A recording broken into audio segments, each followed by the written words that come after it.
বরিশাল থেকে তৌহিদ আফ্রিদিকে গ্রেপ্তার করার পর তার ঘনিষ্ঠ বন্ধু দিঘি একদম নীরব। নিউ ইয়র্ক থেকে দেশে ফিরলেও তিনি সোশ্যাল মিডিয়ায় কোনো সমবেদনা বা মন্তব্য প্রকাশ করেননি। মিডিয়ায় এই ঘটনার পর নানা প্রতিক্রিয়া দেখা গেছে।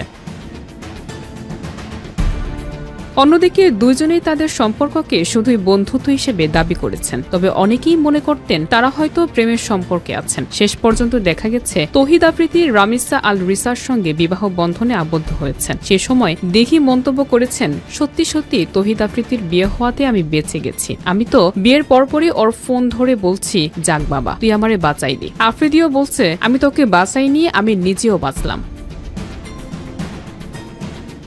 বর্তমানে আফ্রিদির জীবন এখন শনির দশার মতো। গত জুলাই আন্দোলনের সময় রাজধানীর যাত্রাবাড়ী থানার আসাদুল হক বাবু মামলায় গ্রেপ্তার করা হয়েছে তৌহিদ আফ্রিদিকে। আদালত গত সোমবার বিকেলে তার 5 দিনের রিমান্ড মঞ্জুর করেছে।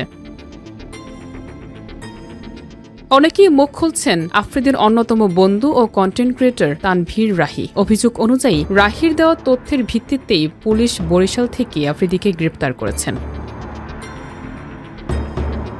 নেটিজেনদের মধ্যে প্রশ্ন উঠছে, দিঘি ও তৌহিদের সম্পর্ক সত্যিই কি শুধুই বন্ধুত্ব ছিল, নাকি বন্ধুত্বের আড়ালে প্রেম ছিল, যা ভেঙে যাওয়ায় দিঘি নীরব। তৌহিদ আফ্রিদির গ্রেপ্তারে এ সময়ে নীরবতা এবং অতীত সম্পর্ক নিয়ে দর্শক অনুরাগীদের কৌতূহল তুঙ্গে।